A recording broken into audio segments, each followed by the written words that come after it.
Fala galera, professor Victor Testes na área, esse é o nosso 20 atualizar episódio 11. Você já sabe que eu não consigo mais fazer nas mãos, que nem eu estava contando desde o início dos primeiros episódios, né? Então, 20 atualizar episódio 11, a gente comemorou no último episódio, né? Eu não sei se você lembra, mas nós tivemos aí alguns presentes para vocês que dão audiência, tá bom? Que presentes? Nós tivemos no episódio 10 a lista de questões com base nos assuntos que nós falamos, né? Nos últimos episódios. E também criamos o grupo do 20 atualizado no WhatsApp. Então você que está vendo esse vídeo também pode entrar nesse grupo.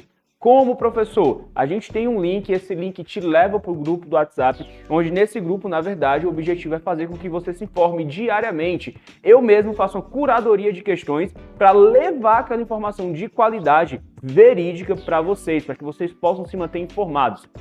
Lá você tem notícia diariamente, então é uma ótima ferramenta para você se atualizar e se informar de forma rápida e prática. Então, caso você tenha interesse, a gente vai sempre deixar esse link disponível para vocês entrarem no grupo e ficarem com essa informação de qualidade, tá bom? Então tem dois presentes para vocês. A lista de questões, professor, não vi, volta no episódio 10 que essa lista de questões está lá. Professor, quero entrar no grupo. Deixa aqui um comentário, fala com a gente nas redes sociais que a gente te coloca no grupo do WhatsApp e vida longa ao 20 atualizar.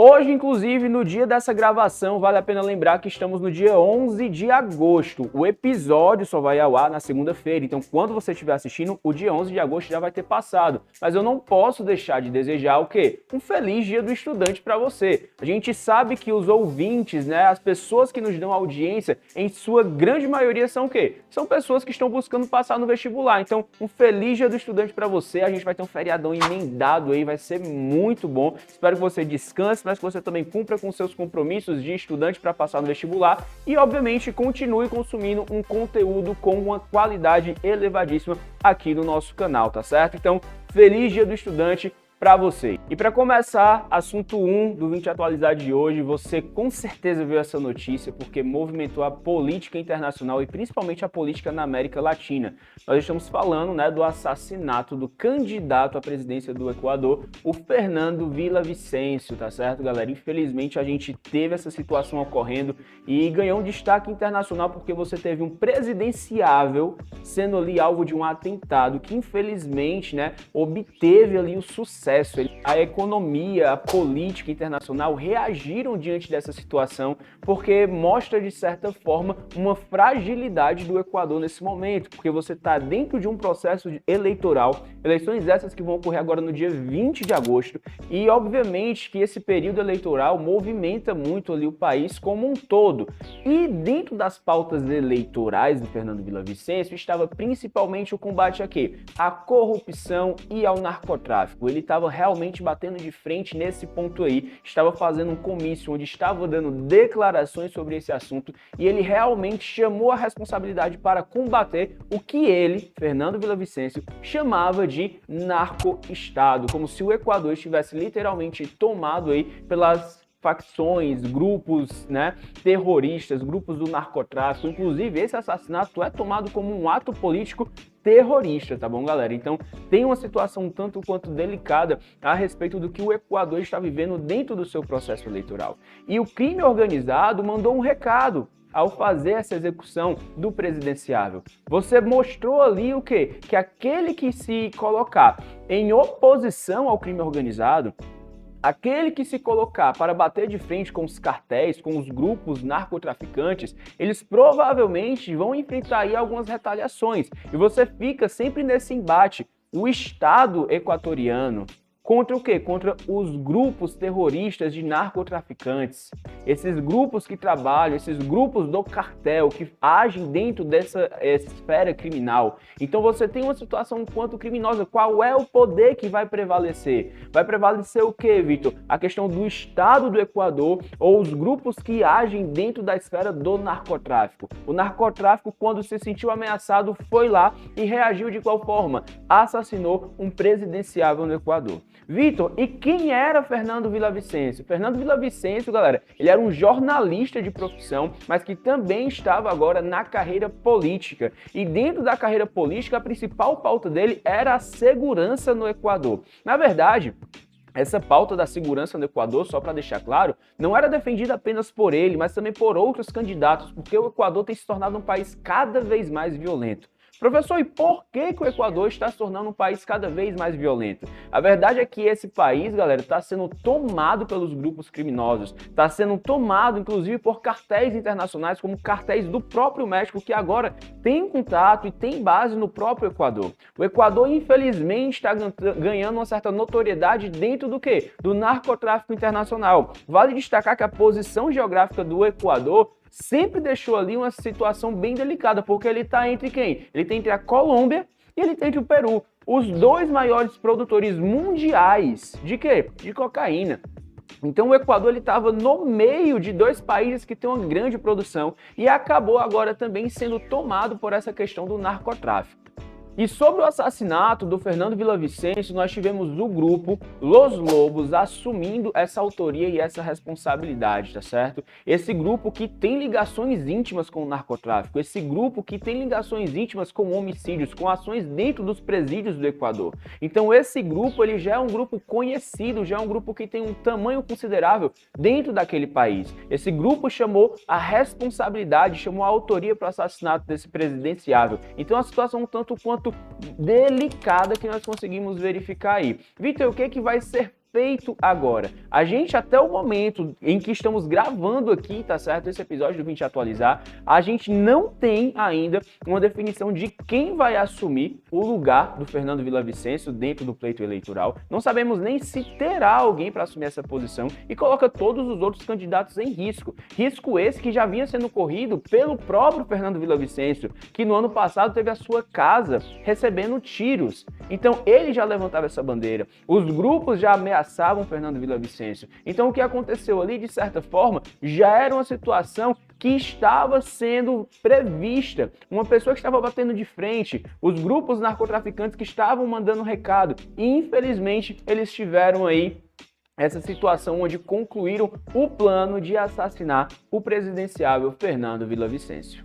Quem era Fernando Villavicencio dentro das suas opiniões sobre a política brasileira? Se você for atrás, do histórico dele, ele vinha ali como um político que falava de um combate à corrupção, ao narcotráfico, falava sobre segurança pública e dentro do aspecto da política brasileira a gente consegue encontrar informações onde ele criticava tanto o Lula quanto o Bolsonaro. Então não conseguimos colocar necessariamente ele dentro desse aspecto de quem que ele apoiava, porque na verdade ele já chegou a se posicionar contra os dois maiores políticos da história moderna do Brasil. Eu estou falando maiores no sentido de representatividade e não no sentido de feitos desses políticos, só para deixar claro.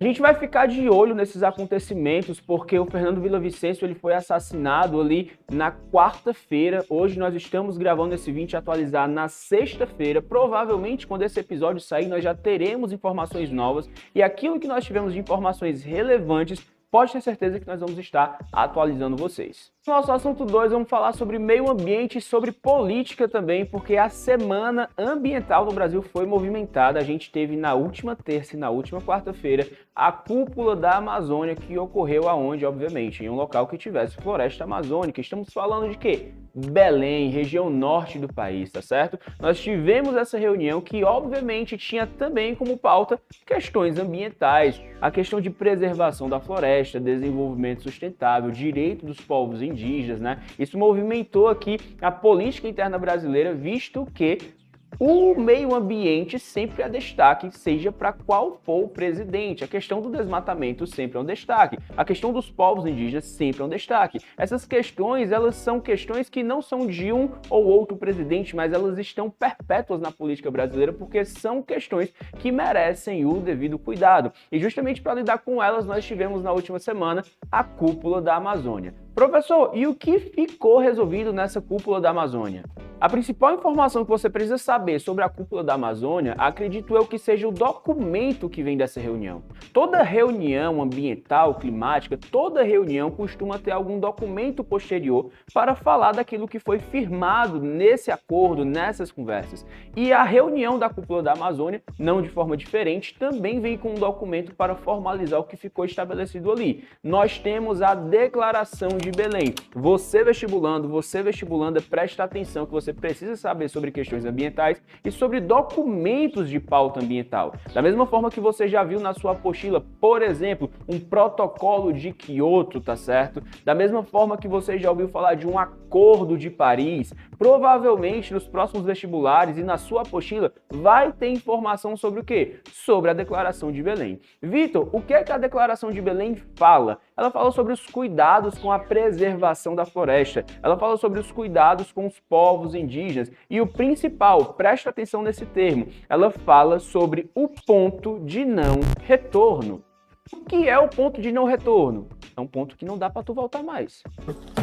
Isso tá claro, né? Mas dentro da lógica ambiental, o ponto de não retorno diz respeito a uma situação onde a floresta já foi muito degradada. A questão ambiental já está numa sensibilidade, numa destruição extrema que não é mais possível a sua autorregeneração. Então você já estaria avançando uma linha, tá certo? Que existiria a respeito do quê? Da preservação ambiental. Então presta atenção nessa informação e nesse termo, ponto de não retorno, que foi um termo utilizado durante a Cúpula da Amazônia, que é um termo que faz referência ao próprio documento que é a Declaração de Belém, tá bom? Então se liga nisso porque com certeza vai estar nos próximos vestibulares.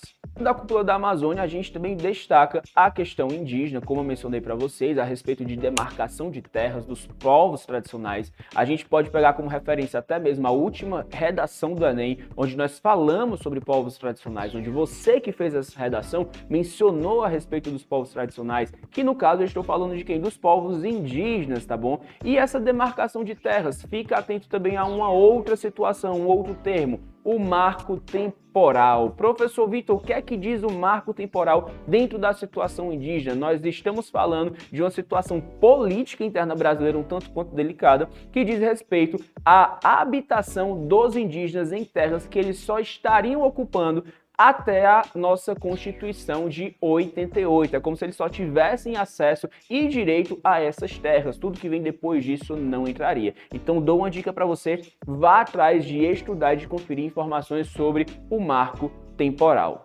No assunto 3 de hoje nós vamos falar sobre futebol. O tema do futebol está sendo bem recorrente aqui no Vim Te Atualizar. Estava fazendo uma retrospectiva, eu acho que nada nos últimos 2 ou 3 episódios nós mencionamos a questão futebolística, né? Eu inclusive gosto de futebol, acompanho futebol e estou sempre trazendo algumas informações para vocês. A gente teve, por exemplo, na informação a respeito do quê? Da Copa do Mundo Feminina, que foi muito importante, que tem sido muito importante, embora não tenha mais a seleção brasileira feminina. E hoje eu estou aqui para te falar sobre o quê? Sobre o Sauditão.